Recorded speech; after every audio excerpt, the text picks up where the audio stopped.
पैसे दोगे? उसने 100 रुपए खर्च कर दिए, खाली घर पे आया। पिताजी ने कहा कि क्या हुआ?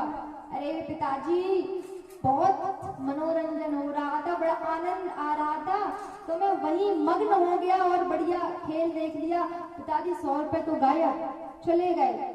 पिताजी ने कहा, मूर्ख हो तुम, जब मैंने तुमसे कहा कि तुम्हें अच्छे फल लेके आने हैं, तुम खाली हाथ चले आए इस मदारी के खेल में, तो तुम जानो तुम्हारा काम जाने, अब नहीं मतलब। इसी प्रकार एक व्यक्ति मर के प्रभु के पास पहुंचा, तो ये बात भगवान की ही है।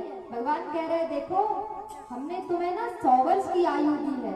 पिताजी ने बच्चे को 100 रुपए दिए, हमने तुम्हें 100 वर्ष की आयु दी है, और हमने तुमसे कहा इन 100 वर्षों में तुम जितने अच्छे कर्म चाहो कर लो, जितना धर्म चाहो कर लो, सत्कर्म करना चाहो कर लो, पुण्य प्राप्त कर लो।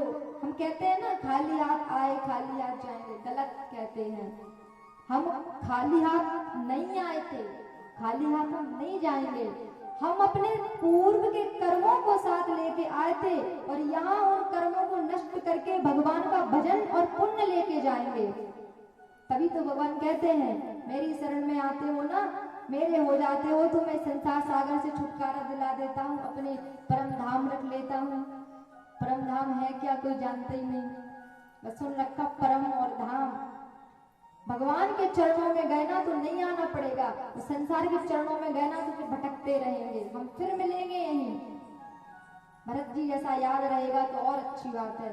तो भगवान कहते हैं, तुम्हें 100 वर्ष की आयु दी, अच्छे कर्म करने के लिए मैंने तुम्हें आग्रह किया, लेकिन तुम इस संसार के झूठे खेल में फंस गए और 100 वर्ष की आयु गवा दी, और अब मर गए तो मेरे पास